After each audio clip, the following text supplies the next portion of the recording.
Welcome to my channel. এই ভিডিওতে আমি ফিউশন ওয়েল্ডিং নিয়ে আলোচনা করব। ফিউশন ওয়েল্ডিং যাকে আমরা নন প্রেসার ওয়েল্ডিং বলি, মানে এই ক্ষেত্রে আমরা ওয়েল্ডিংয়ের সময় কোনো প্রেসার অ্যাপ্লাই করব না পেরেন্ট ম্যাটেরিয়ালের উপরে।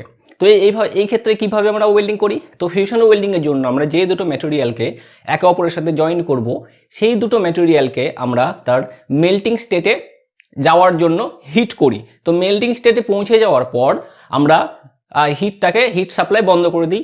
তারপরে সেই দুটো ম্যাটেরিয়াল দুটোকে আমরা কি করি, সলিডিফাই হওয়ার জন্য রেখে দিই। তারপরে সেই ম্যাটেরিয়াল দুটো যখন সলিড হয়ে যায় তখন একে অপরের সাথে জয়েন্ট লেগে যায়। এটাই হলো ফিউশন ওয়েল্ডিং অথবা নন প্রেসার ওয়েল্ডিং। তো উল্লেখ্য হলো এই ক্ষেত্রে কিন্তু আমরা কোনো প্রেসার অ্যাপ্লাই করছি না, বিনা প্রেসার অ্যাপ্লাই করেই কিন্তু আমাদের এই ম্যাটেরিয়াল দুটো জয়েন্ট লেগে যাচ্ছে।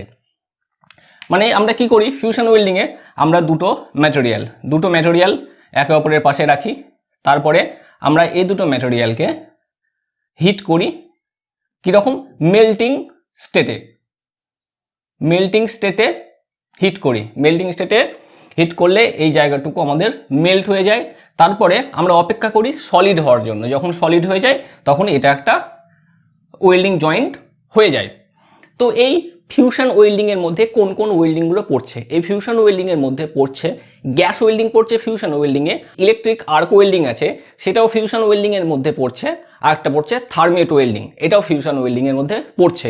তো এই ওয়েল্ডিং প্রসেসগুলো নিয়ে আমি পরবর্তী ভিডিওগুলোতে আলোচনা করব। তো এই ভিডিওটি দেখার জন্য ধন্যবাদ। এই চ্যানেলের আরও আপডেটেড ভিডিওর জন্য এই চ্যানেলটিকে সাবস্ক্রাইব করো।